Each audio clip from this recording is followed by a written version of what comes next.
Back at it for another edition of the Southern Ontario Dirt Show podcast. My name is Jonathan Howe. He is Travis Cunningham. This show presented by Oswego Speedway and Bicknell Racing Products.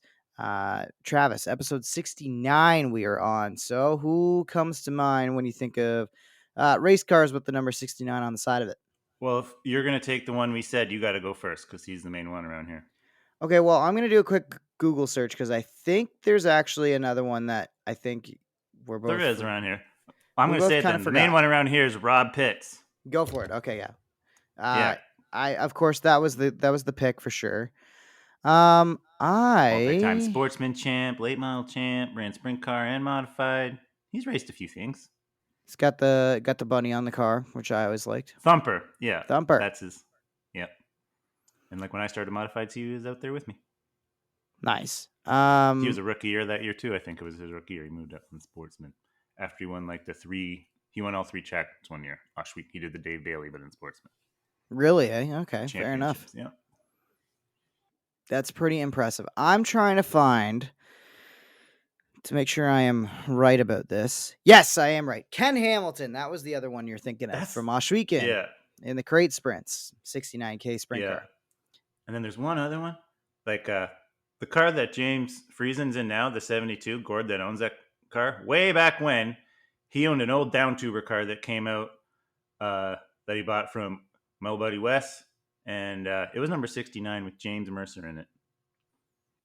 Nice. Good pick. Good reach. So we should probably dive into the racetrack results that we were both a part of. The Fall Classic presented by GSR at Humberstone Speedway this past weekend. I was on the call. You were behind the wheel. First, why don't we start with Friday night, and how did things feel in the 360 for you? Both nights I was like less than 100th of a second off of being in the invert, so that kind of stunk. I had to start fifth both nights. Friday just went fifth to fifth. A little bit more bite in the track on Friday for sure, but yeah, just tough to pass. Fifth to fifth in the heat, and then 14th to 11th. Mm-hmm. The only reason I got to 11th because of a late caution. The only caution of the weekend for us, I think. I think so. I think you ran green to checker on Saturday. Most of the drama was in the crate sprints. We'll get to those. I almost want to save those for last. So Friday night's action. Dylan Westbrook gets the win over Liam Martin, DJ Christie, Matt Farnham, fourth, Ryan Turner, fifth. Westbrook started second, and anytime you put that 47X towards the front of the field, he's going to be pretty hard to beat. So wasn't a surprise to see that one. Let's talk in the street stocks. Pretty good feature. Tyler French gets the win. He got that. He beat Pete Reed, Justin Ramsey, Dave Bailey, and Zach Bleach. A heck of a run from Zach Bleach. Got to shout him out. Gets the top five. Started 19th, finished fifth, so gained 14 spots on the night. Really impressive run for that 108Z race car. But Tyler French was really impressive and pretty dominant in that street stock event. Yep. The only thing I know about that is he says it was his first win in the West. I saw that on Facebook. Yeah, it was. I should also point out that Zach Bleach won the B main on Friday night to get into the Thunderstock feature event. So good for him. One heck of a night. Well, I want to touch on the action sprint tour last, so we'll save those. But let's jump into the modifieds, or the sportsman modifieds, I should say, as I'm reading the word modified in front of my face. Chad Chevalier Heavy Chevy goes from 11th to 1st, picks up the win in what was a pretty chaotic feature event for the sportsman. We had multiple drivers not finish. Nelson Mason had issues. Jay Mallory got sent off for being involved in an incident. Adam Leslie had issues. Jordan Denneberg had issues. Brad Rouse found himself in some issues. It's definitely the end of season patience meter is at an all-time low. Cody McPherson too. Did you see that? Cody McPherson. He had some. I think he had a flat tire, drove back up to fourth. Oh, it was the shock? Was it missing the whole shock? Apparently, Bowman's crew chained it up, so like at least it wasn't flopping. But yep, no left front shock, and pretty sure he fixed the shock tower. Nice. And so Cody gets it back to a 4th position spot after that. So yeah, like I say, it was a strange night. Full moon Friday night at Humberstone for sure. Like sportsmen were weird. I think the only not dramatic event we had was the late models. Charlie Sandercock started second, got the win over Nathan Rinaldi, Chad Homan, Rob Lenningham. I think there was maybe 1 or 2 cautions towards the end of that one, but um, yeah, I I would have lost a lot of money betting that the late models would be the calmest feature of the night. I guess besides the 360s at Yeah, I was gonna say what Humberstone. was going on in our stuff. We just Yeah. raced around. Yeah, you guys were pretty calm too. I think you had that one late caution, but beyond that, not much going on for the 360s. Late models pretty tame. Like I say, Charlie Sanders got the win there. Good for him. Um, not a surprise at all to see him run as well as he did. So, um, mini stocks, they had the duel on the dirt finale from Humberstone. Austin Worstrow gets the win over Colton Everingham, Rob Goulding, Craig Vlasic, and Cole Hardy, and was heartbreak for Alex Riley, who had, I think, a tire go down, if I'm remembering correctly. He had some kind of failure, whether it was a tire going down or something that dropped him from inside the top 5 in position to steal the championship away on the final night, and he ended up finishing 20th. And Cole Hardy picked up the championship. That about Cole. Yeah, solid We had fifth him on, place right? finish, get him done. Yep, We yeah, did. he was one of the ones who explained, or he was one of those drivers who has the weird fortune of winning. Um, was it, I Championship think, the with no wins. Humberstone? I think it was 2 Humberstone track championships, if not at least Yeah. one, without winning a race. And then finally this year, he got the race win there, and that helped him lock up the ODCC championship, because I believe the race he won at Humberstone earlier in the year was a duel on the dirt event, if I'm not mistaken. So, congrats to them. Long season for the mini stocks comes to a close around here, and long season in general really coming to a close. And long season sometimes results in some tempers flaring, and that's kind of what we saw from night 1 of the Action Sprint Tour. Matt Billings got the win, but really the story was more so about Billings, championship rival, and the driver who looked like he was going to be at least taking the win away from Billings, if not finishing second to him, Mike Bowman. Earlier in the race event, Bowman ends up uh, it's really tough to say. Bowman's crew and Bowman said there was no contact between he and Brett Stratford. From my vantage point, I couldn't quite tell. It sure seemed like there might have been the slightest of touches. We're gonna find out when the GeForce broadcast images If they go were up. showing it. Yeah, if they have a shot of it, hopefully they do. I would assume they Hopefully do they do. because that battle was up inside the top 5. So I'm optimistic that maybe it was caught on camera. Either way, Mike Bowman makes a little bit of contact with Brett Stratford. Stratford saves the race car, does like a full 360. We stay green, but Stratford goes from battling up inside the top 5 to back half of the top 10, trying to get back up towards Bowman. He clips the inside barrier, cuts a tire down, I believe. That brings out a caution.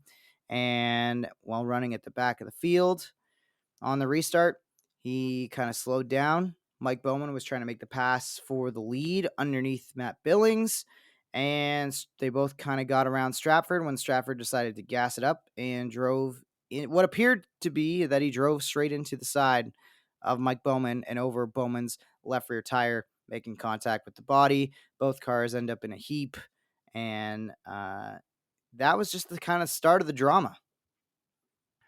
Yeah. Man, my heart's still pumping just when you started talking about it. Oh yeah, they're two of my best friends in racing. Known them both forever. I honestly hated watching every second of it. And like you said, when we're not sure if Bowman made contact or not, but like I knew right then, like Brett's pin was coming out. So when I saw him pit and get the tire, I kind of thought he was gonna maybe do the Bowman Gray maneuver on Mike Bowman, and he ended up doing that. I didn't like that it almost took Billings out. I didn't really like that he used the car as a weapon. That's not. I didn't like that at all. But yeah, after Mike went down, we tried to get him to stay in his pit and just cool it, but he couldn't do it. He went down there and they had a little discussion, and then that turned a little physical, and that's when I jumped in to try to break it up. And when I was passing, like took Mike off of Brett. I kind of remember. I don't know. It's all a blur. But then at some point, Brett got loose and popped Mike. That wasn't. I didn't think that was that cool at the moment, but like I've talked to Bowman about all this after, and like he says he made in his mind now he like deserves it for even going down there. So, but like yeah, the worst part in this whole thing is like one of the officials left their mics cued. So like my end of the pits, my mom could hear my voice like screaming, guys, stop, break it up. And then I think I said like that's cheap to Brett, and then we started arguing a little bit, and like apparently they could hear all that in my pit like clear as day. So that was not the best. But yeah, we ended up breaking up. Like when I did get Bowman waived, like it broke up instantly. Like there was no more. That's why I broke it up, because I didn't want to turn it into a huge crew thing or whatever. Like because the pits ain't the place to do that. Mhm. I'd much rather drivers stop on the track. I always tell people that if you're going to do that stuff, because there's way more officials on the track to start with. Like in the pits, Tim, Zach, and not much else going on. Like maybe the couple people in the food shack. Like so that's mainly why I went down there. I knew there was no one around there. But Yeah, not yeah, much we broke security, it up. not many Yeah, witnesses to the incident at first. So yeah, and then I had to go I run my had race the right after that. Like yeah. right Well, after. I was gonna say you went from literally breaking up a fight to finishing 11th and picking up some spots. So that was impressive Yeah. night for you. But overall, just the whole thing just left a super sour taste in my mouth. I mean, I I hate the whole using your car as a weapon thing. Like I have zero time and tolerance for that. Um, just there's so many better ways. I'm with you. Pull to the infield. I would rather just draw some lines in the sand and say, here's the octagon, boys. You can hash it out in front of the fans. Then at least it's a spectacle and Yeah. it's something we can And then like market. But like that extra was $100 in your pay or $200 for some entertainment. But yeah, like right? pits Like ain't the place to do it. And using that's your not a car good like that's place. not it either. No. Like especially If you want to weight. have a Like man it's one thing to spin conversation, them out when you're both going the same speed, but yeah, if you want to have a man conversation behind closed doors after the yeah. fact with an official present or something like that, then there's time to be had. But that whole situation, everything about it was not great unless you're Matt Billings, who went on to win the race and pretty much locked up the championship at that point. I think he needed a But like 17th finish the next night. But even his car and Ryan Hunsinger, I was talking to him, himself. I was talking like they were so glad like that they were so close to getting taken out. yeah, like that's what I think we're gonna see on the GeForce video when it does come out, because GeForce had their crews there filming for GeForce Lite, and I think we're gonna see just how close. Like it was a matter of, if it wasn't a matter of feet, it was a matter of inches. Like it was close. Oh, it was really close. Yeah. And Billings and Bowman could have been wadded up, and Brett losing his cool like that. Something I wanted to kind of pitch to you, and I think we may have talked about this off the air already, but um, we see it. I feel like we see it a lot more in modifieds, at least like I do, where somebody will have contact or there'll be an incident, and maybe the car is able to continue on, but they just bring it slow or they slow down on purpose to bring out the caution. If you're Brett, and I'm sure, when you get taken out running inside the top 5 or whatever it was, the last thing you're thinking about is getting a caution to help yourself. But like of all the series, why not just accept the spin and park it and then get your caution and get back into the race that way? Or is it just, do you think he just Well, was just because he seeing saved it, red? he was still probably in 10th or so. Yeah. But that's And what then I'm yeah, you saying. start seeing red. Like he started seeing red right away. I've been there myself. I just feel like if Done it was stuff I didn't me, like. I would have been bringing out the yellow and at least tried to get like the reset. Like I know you go tail, but you can take But them a in that minute and situation, like maybe if you were going to do something, you could have monster truck Bowman there under yellow yeah, or at least driven up alongside to at let him that know point. on your way If to you the because if you pits were that going you're to not go to happy. like seeing how it turned out, But yeah, I just didn't. Yeah, Yeah, there's so many things that you could say. Like I wonder why that because like situation we've didn't seen plan lots out of another way. modified incidents where people have run over each other. That Well, I happened just think of Mike under Bowman yellow being quite a involved with few Todd times at like Gordon. Merrittville. Yeah, like that was a huge one. Yeah. That Oh one was man. crazy. So, Yeah, that was another crazy one. and I don't want to I see wasn't that. there that night. Yeah. I was So there and I was mortified. I was like beside myself because I don't think I had witnessed anything up to that point that crazy or aggressive. And I was like, oh my God, is this what Saturday nights are like usually? Like, what's going on? yeah, and you were kind of still fresh. Holy. And I think it was my second year, and I'm pretty sure that was the COVID year. So it was my first year flying solo. And Yeah. yeah, no, More that of the was story: don't do any of that stuff. Try to. no, Yeah. just have a man conversation, stay in your pits. If you gotta, Stay like, in your pits. Just as bad. Like that's just as bad for Mike leaving his pit. yeah, you gotta Like be yeah. responsible, right? Like That's why they both got suspended. and Mike wouldn't have left his ultimately, pit. It would have been just Brett, probably. like that's why Mike didn't get to race the next day, and the championship was probably out of reach at that point. But still, you kind of you owe it to your guys, you owe it to the crew sponsors, all that stuff, to at least be there the next day and try to be a part of it, and that's why you said earlier, Mike kind of has that regret now, I'm sure. But just an overall dramatic situation at the end of the season in the Action Sprint Tour I leads just to hope Matt those two Billings getting can a win. make it all right because they've been known each other forever as well. Yeah, like that's the other thing too, right? When it's two guys who have been in the pits together, I'm pretty sure they were like parked beside each other at the Nationals. I swear, like just a couple of weeks back, they were at least pretty close, and they were in each other's pits and stuff. Both they both were GSR affiliated this season, so it just just a bummer situation that we had that right at the end of the year in the Action Sprint Tour. If you're curious about it, if you haven't seen or heard much about the situation, you will probably see the video of it, I'm sure, from G-Force in the not too distant future. So that was night one of the Fall Classic presented by GSR. Let's jump to night number 2. How was night number 2 for you? Night number 2, I felt faster to start the night. But yeah, this night I know for sure what my time was. It was 0.028 from making the invert and being on the pole of heat instead of 5th. But that time I got lucky and Steyer spun out and I went 5th to 4th. And the feature started 11th. The one night I probably shouldn't have wanted to start on the bottom because the bottom got jammed up going into one big time and I ended up running over Darren Dryden a little bit. And then the car squeaked around me on the outside. And then I didn't notice the track was rubbering up a little bit. So once you moved up into the center, that started to grip up and basically turned into a pavement race at that point. And yeah. Which doesn't happen all that often, ever really at Humberstone. No, that's the first time I've seen that at Humberstone, but probably because of 3 days in a row on it. Mm-hmm. Yeah, that'll do it between practice not that and much then track prep in between. Like Friday night was pretty good, but and it was hot too. It was hot. Yeah. Not a lot of moisture in the air. Just need to till it up a little bit more on Saturday, but oh well. Try again next year. They'll get it. Yeah, for sure. Race not like was it was rough great or at the front. Yeah. Dylan Westbrook led most of it, got himself into lap traffic. Ryan Turner started to reel him in. Westbrook got clear of lap traffic. Turner fell off a bit. It was kind of this cat and mouse game, and it never looked like Ryan Turner was going to be able to get there. And then all of a sudden, on the second to last lap, I think they were coming to the white flag, Westbrook entered 3 just a little bit higher, kind of missed the bottom. I don't know if he did it on purpose or if it was something he felt with the race car that drove him up the racetrack.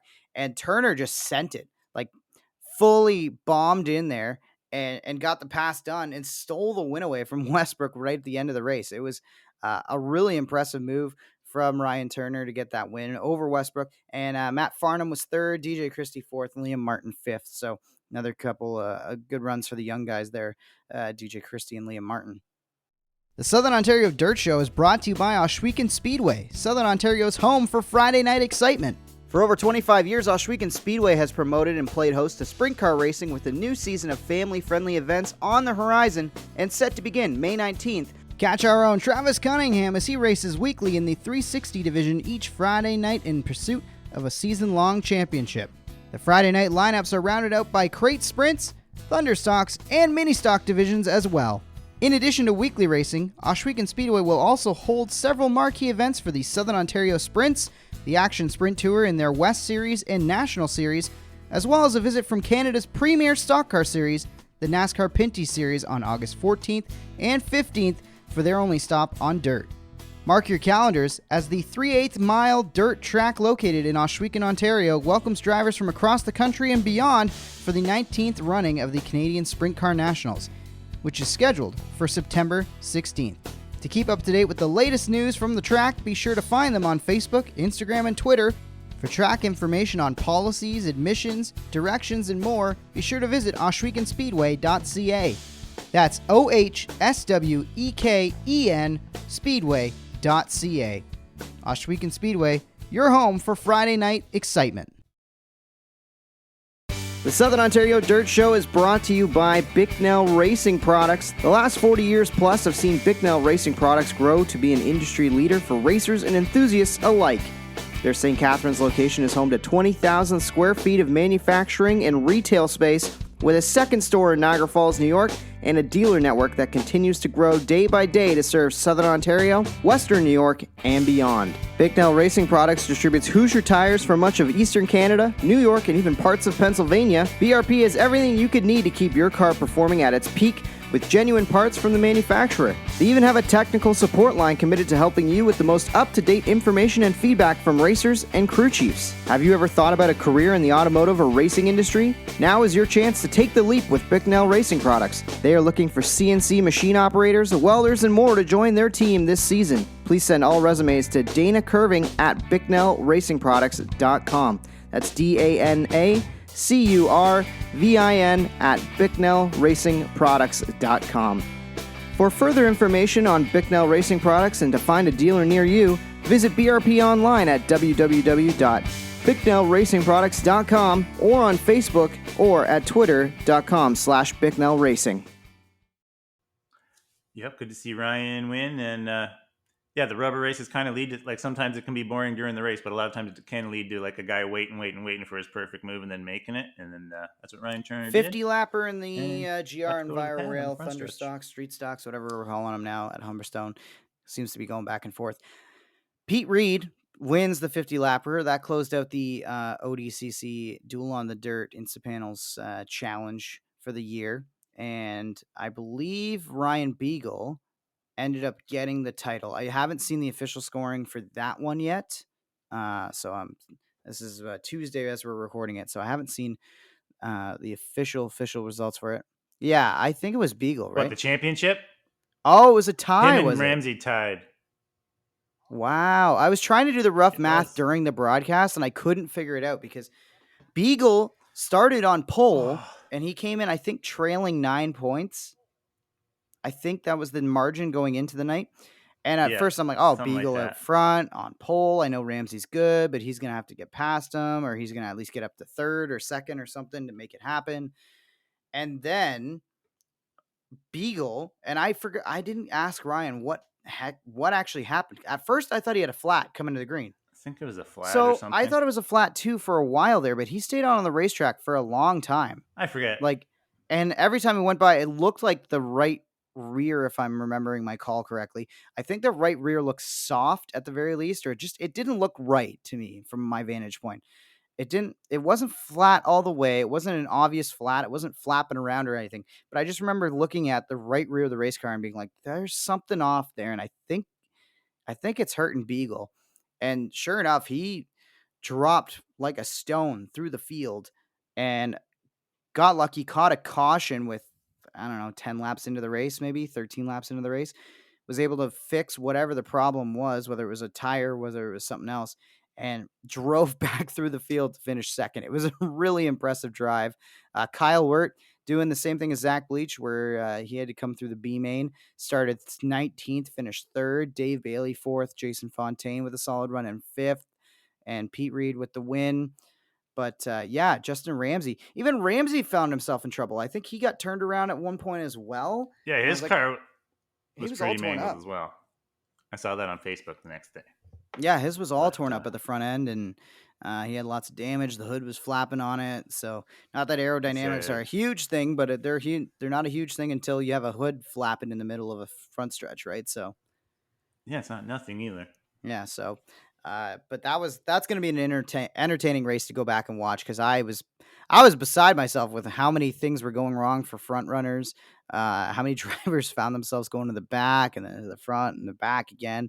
It was pretty insane. Sounds like a street stock 50 lapper. Yeah, pretty common. And the other thing too, I will point out, I'm got to think about it to make sure, but usually in a 50 lapper, you're bound to see at least one engine or transmission explode, and I don't think we saw any. Not even smoking? Kyle Rothwell. I think Rothwell actually was the only one. Let me see if the results make sense. Back in the day, I would call 50 lap street stock races like the tranny smoke 50, but it's not as bad anymore. Yeah, I would say Rothwell is the one that detonated based on my memory again. It's like this was just a couple days ago, but I guess I should point out I was battling through Saturday night. I started feeling not well on Friday during the racing, and I was kind of like, this is weird.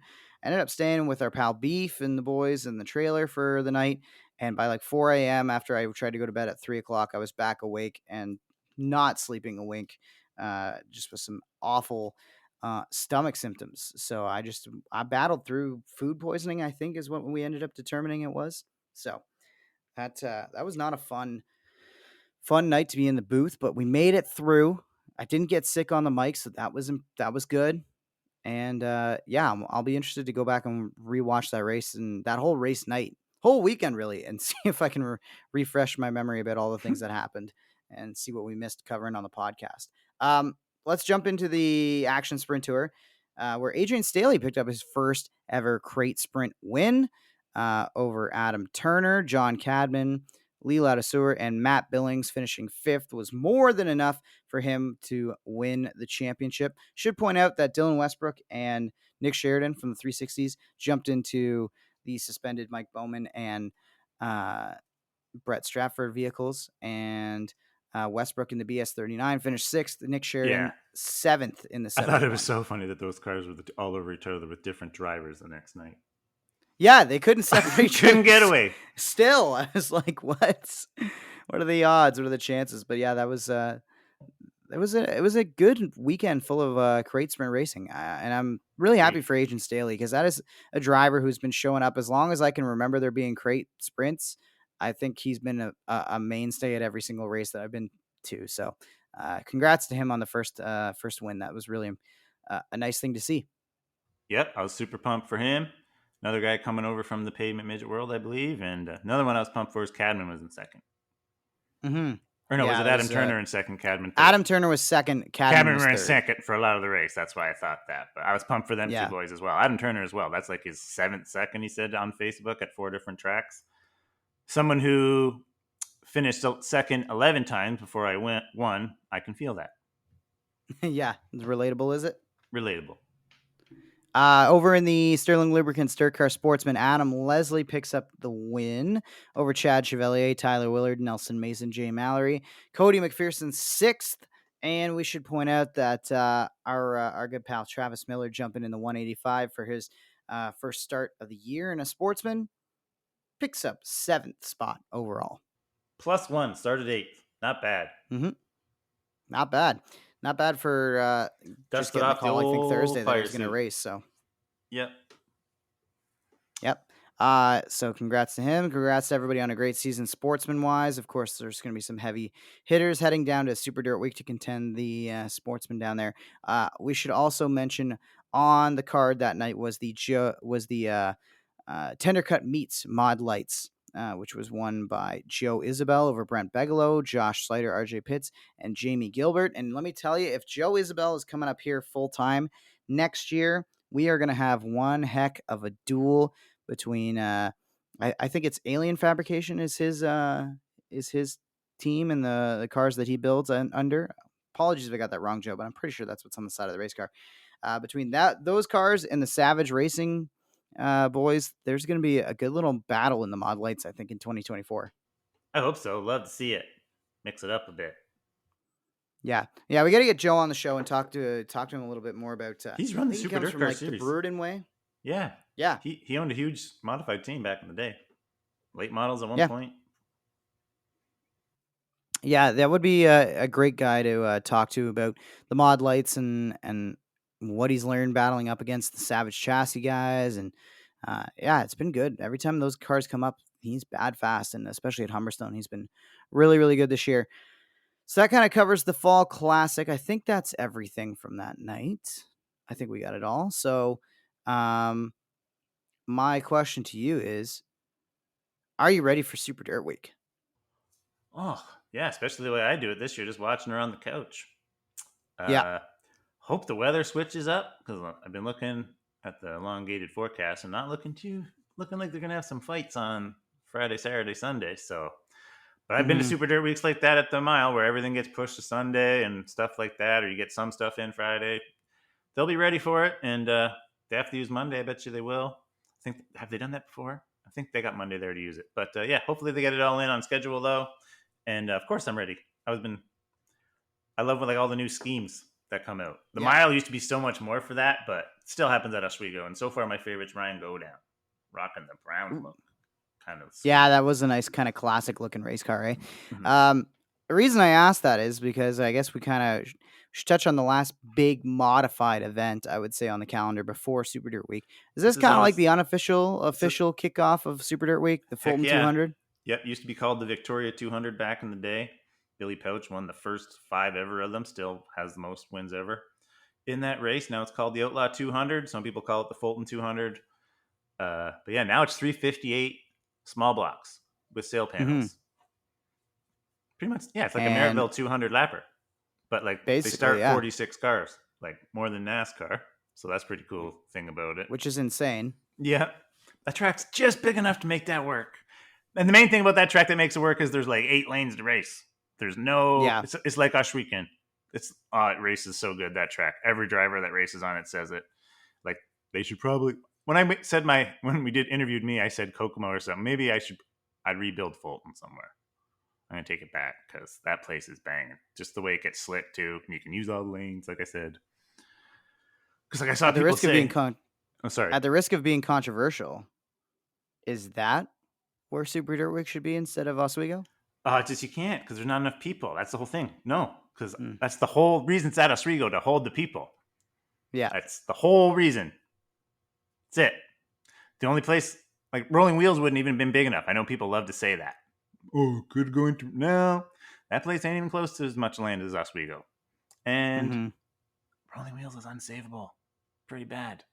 It's unfortunate, but there's literally like animals and stuff living on the property.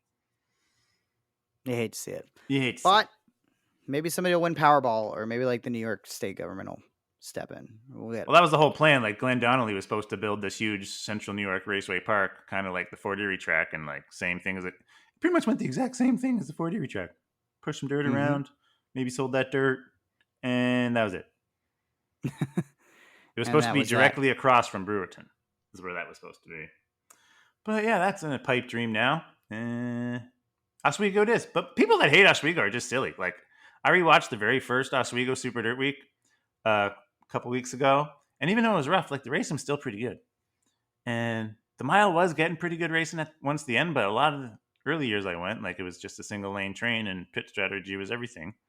But the pit stops were the coolest part. That's one thing that's taken out of the 200 this year is no like live pit stops. I think it's a break at lap 100 where you can either stay on the track and keep your spots, and then or you can go in the pits and make adjustments and stuff. If you stay on the track, all you can do is fuel and air pressures, I think, Hmm. or something like that. That's how it was at the Fulton 200. But yeah, Super Dirt Week. Oswego ain't that bad. Interesting. It actually races And we pretty good. still, You just don't see the well, speed we, you did at Syracuse. Sorry. Okay, I'm done now. yeah, that's fair. I was just gonna say we haven't actually touched on who ended up winning the 37th annual Oh yeah, Outlaw right. 200. Matt Shepard got the win over Matt Williamson, Larry White, Tim Sears Jr., and Billy Decker was your top five there.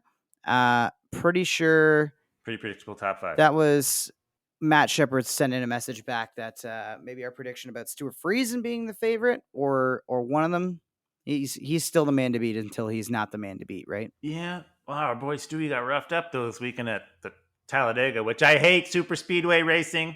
If it was me, I'd run just the Daytona 500 and scrap the rest of it because I don't get how scrapping that many cars in all the series makes sense. But yeah, they hurt our boy Stu. But says he's racing today, and if he doesn't feel good on Wednesday, he's gonna let Jessica drive it. But I have a feeling he'll tough it out. But yeah, so that's kind of bummer. But Yeah, we'll see how it plans out Shepard, as of Stewart, Friesen, Tuesday. or Williamson. If one of them three don't win, I'll be shocked. Okay, so beyond those three, who would you predict? Dark horse. Give me a dark Oh, horse. I'm gonna go. This guy likes 200 laps races, but he has bad luck in them quite a bit of times. But I'm gonna go with our boy Pots and Pans, Mike Mahaney. Dang it, I was just gonna Ah, make that same prediction because I was looking over the Fulton results and the fact he picked up 24 spots after he's starting been getting his head 32nd on to right, finish eighth. and when he gets That's his a head pretty on right, he impressive runs good. drive. Yeah, What about uh what about Jimmy Phelps? I like it. I don't hate that pick. I've got Max McLaughlin circled as well, and Tim Sears Jr. too has been jumping out to me the last, I would say, half of the season. Yeah, all those guys are great picks, and they all very well could win. Tim Fuller's another one. He's been rocking this year. Yeah, he's been good. It's going to take a If lot to Larry beat the White, Mats and heck, Stewie, though. Larry White's won yeah, it before. yeah. Yep. It's gonna be interesting to see how it plays out all week long, and I'm excited to fire up practice tomorrow. So Yep. again, superdirtweek.com is where you can hang out. You can kind of keep up with all things Super Dirt Car Series and their visit down to Super Dirt Week, and well, all the Dirt Series, I should say, not just Super Dirt Car Series. But speaking of dirt and Dirt Series, World of Outlaws. You wanted to touch on the Champion Racing Oil National Open from Williams Grove. This one, I'm looking at the results and it confused me because we had technically a double feature Yep. on the Saturday night, but it does Yeah. say Friday, Saturday when you look at the results. Yeah. The first one though was for 75,000. It's the Williams Groves National Open, one of the oldest races around, and it was looking like a real cool story. Like Darren Pittman he doesn't have very many starts this year, one or two if that, and he was in the Crate 69K and he was leading most of the first half of the race, and I'm a pretty big fan of his, so I was cheering pretty hard for that, for him to get that done.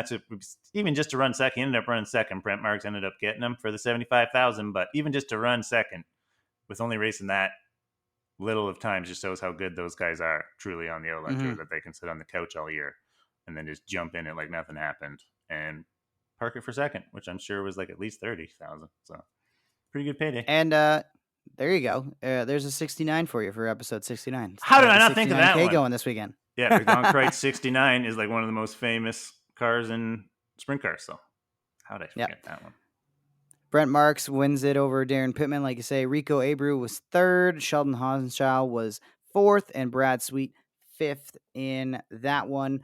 And the other feature that was a part of that weekend, Brad Sweet won it would have been the Friday night for 10 grand, but that one got misted out, you said. So it was Brad Sweet winning over Carson Macedo, David Gravel, Tyler Courtney, and Brent Marks. Yep. I went to the National Open once and I got to see Greg Hodnett win. He's passed on since then in a crash, but that was pretty cool. I got to see him win. And then the only other thing we didn't talk about last week was there's one tonight as well, High Limit at Bridgeport. We're filming or talking Tuesday, like John said. So High Limit at Bridgeport, I think it's the second last one, so that's tonight. And then last week was High Limit at Lernerville. And that was Kyle Larson making two mistakes in a week. Last week he spun out inside Bubba Wallace 2 weeks ago, and then he made the mistake Tuesday night, costing the win on the cushion at his own race, High Limit at Lernerville. And who ended up winning that one? Yeah. Let me pull up the results. I want to say that one was David Gravel. Was that was Sweet? 50,000. Oh, that's right. Sweet was leading for a while. Him and Larson were running 1-2 for the longest time, swapping the lead. The track was really heavy. It made me glad I didn't go just by how heavy the track was, because it wasn't its true racy Lernerville itself, where it slipped top to bottom and real racy around, but still fast. But so I'm glad I didn't go watch it, but it was still fun to watch on TV. And like a lot of Lernerville locals were loading up just because like they were at a disadvantage because it wasn't what they're used to. Yeah. Well, and that race and that whole weekend actually got a little extra coverage and kick because of Dale Earnhardt Jr. He took the Dirty Mo Media gang on the road, and they actually had a good little podcast. If you haven't checked it out, Brad Sweet and Kyle Larson were guests with Dale Earnhardt Jr.'s show, just talking about the series and all the challenges that they've been facing as the owners of a series. And it was pretty interesting to hear what goes on behind the scenes in the world of organizing a dirt event. Are those three going to team up and buy the All-Stars? I don't think Junior would get into that, but I could see Larson and Sweet not even a silent coming thunder? Together. Imagine silent thunder. Where does Tony Stewart sit in the All-Star involvement these days? He owns it. He's trying to sell it though to go drag racing, like he's trying to sell his two charters. That's what I was thinking, right? So that's the whole reason this is saying, because like Tony wants to sell. I don't know, man. I don't know. I think it happens. I'm confident. Like PRI show, you're going to get it in December. PRI show in December. Eh? That's when all the major news gets released usually. I can see it happening. I could see it happening too. I just don't know if they've got enough cake to make it happen. I don't know what Tony had enough cake by himself to get it done. Yeah, but that's Tony Stewart. Tony Stewart. True. Kyle's got to be was getting there. He's a champion. He's won the yeah, but All-Star race a couple times. Cup Series doesn't pay what it used to, right? True. Right? Like, Yeah. like you could be a mid-pack. That's why they driver need Dale and Jr.'s silent partner. They were schmoozing him pretty hard. You never know. Apparently, that was a whole deal because Larson agreed to run some Cars Tour dates. Apparently, that was the trade-off. Oh, yeah, that is true. I just loved how Dale Jr. said he would never get in a sprint car because we're all too crazy. Thank you. Yeah. I am with him for the most part. I don't think I would ever get in a sprint car. Yeah. Because I feel like I could get in his little late model stock and be within a few tenths of him pretty quickly. I'm sure a lot of sprint car drivers feel like that. Just saying. Yeah, that's fair. I feel like I could do that too sometimes when I watch late models, and then I would probably be the first driver to stand on it and put it right in the fence. But no, yeah. I'm lying. I wouldn't do that. My go-karting says like that Twitter guy that lift. did that. Moonhead. That's what Moonhead did. Yeah. iRacing guy, and it turns out it's not as easy as iRacing to actually just jump behind the wheel of something. Mm-hmm. Well, let's leave it there. We're going no guest this week. We had to kind of squeeze this podcast in between some busy schedules, so we'll leave it there and come back with a full recap of Super Dirt Week and break it all down for you next weekend. Don't forget to follow the show on social media at SODS_POD on X, Twitter, whatever we're calling it, TikTok, Instagram, and at Southern Ontario Dirt Show on Facebook. And if you have any questions or anything you want to email us, you can email us at southernontariodirtshow@gmail.com. Thanks for tuning in, and we will talk to you next week. And the checkered is out on another episode of the Southern Ontario Dirt Show presented by Oswego Speedway and Bicknell Racing Products. Like what you hear, rate, review, and subscribe wherever you get your podcasts. Connect with us on Facebook at Southern Ontario Dirt Show or find us on Instagram, Twitter, and TikTok at SODS_pod. Have a question for the show? Email us, southernontariodirtshow@gmail.com. Thanks for supporting local racing in Southern Ontario, and we'll see you at the track.